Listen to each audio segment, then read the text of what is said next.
আপনি কি উচ্চশিক্ষার জন্য বিদেশে পড়াশোনা করতে চান?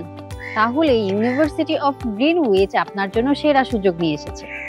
এখানে আপনার জন্য থাকছে চমৎকার কিছু কোর্স, যা জানুয়ারি এবং সেপ্টেম্বর ইনটেকে থাকছে।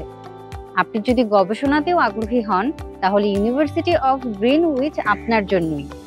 এখানে আপনি যে কোর্সগুলো পাবেন: MSc by research in science, MSc by research in engineering, MSc by Research in Natural Resource, MSc by Research in Computing and Mathematical Science। আরো বিস্তারিত জানতে কোর্স লিংকগুলো দেখুন। আপনি কিভাবে আবেদন করবেন? বিশ্ববিদ্যালয়ের জন্য আপনার যে একাডেমিক যোগ্যতাগুলো প্রয়োজন তা হলো একটি অনার্স ডিগ্রি, যা 2:2 বা তার বেশি নম্বর সহ, এবং রিসার্চ ম্যাটেরিয়ালও অন্তর্ভুক্ত থাকতে হবে। তবে আপনার পর্যাপ্ত ওয়ার্ক এক্সপিরিয়েন্স থাকলেও আপনার আবেদন বিবেচনা করা হবে। আরও তথ্যের জন্য TCL গ্লোবালের মাধ্যমে আপনার আবেদন জমা দিন এবং একটি নতুন ভবিষ্যতের দিকে এগিয়ে যান।